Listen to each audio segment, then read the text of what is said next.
The buyer brokerage agreement is essentially the listing contract for working with buyers. It's often a very missed step by a lot of agents. However, it is an imperative part of our business here at Bello Demora because this is essentially guaranteeing a relationship with a buyer, much like you would guarantee a relationship with a seller by having a listing contract signed. So, we'll walk through this form really quickly and explain what it means to you, what it means to them, and where all the blanks get filled in. So, number one is the name of the buyers, buyer or buyers. That would get filled in at the first section. The effective date of this agreement is oftentimes the date that you're sitting down with the buyer consultation or with the buyers at the buyer consultation.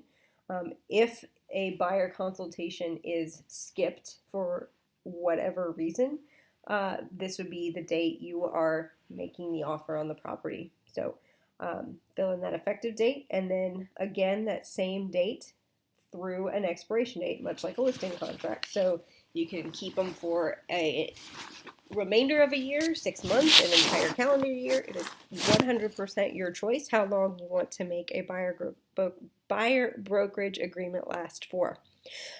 In the following paragraphs, it outlines what your relationship means.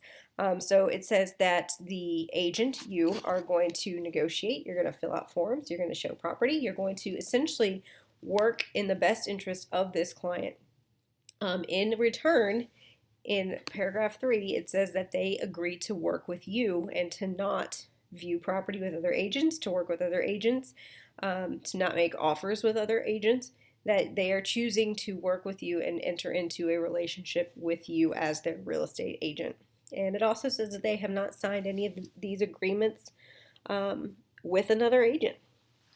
In paragraph 4, it says that they understand that you work with other buyers that might be interested in similar properties, that you are not a title agent and you don't warrant any condition or features of a home. It's a release of liability to you, basically. So it kind of is a hold harmless section for you as their agent, that you also are going to not act outside of their interest within this contract. So you're not going to do anything that would not be within your realm of expertise, like you don't practice law. That you also are going to work in their best interest by providing disclosures and documentation in regards to the property that they are interested in. This form gives the buyer power to fire you if you are not living up to the promise that you're going to keep to represent them. They have the right to terminate this. The commission paragraph states that your commission is typically paid for by the seller as part of the listing contract. However, if at any point you are seeing a property that like a for sale by owner where a commission is not being offered, that you have the right to ask the buyer to pay for your commission, or if a cooperating commission is less than 3%, you have the right to ask the buyer to make up that make up the difference to equal 3%. Now, it is often uncomfortable to ask your buyer for an extra half of percentage if a co-op commission is 2.5% instead of 3%.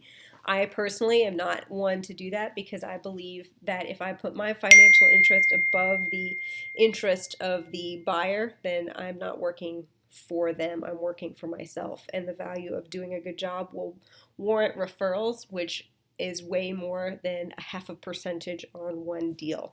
That's my opinion. It is your business. You may run it as you like, and this gives you the right to ask for that percentage difference if you so choose. If you need to extend your buyer brokerage agreement, you have the right to do that.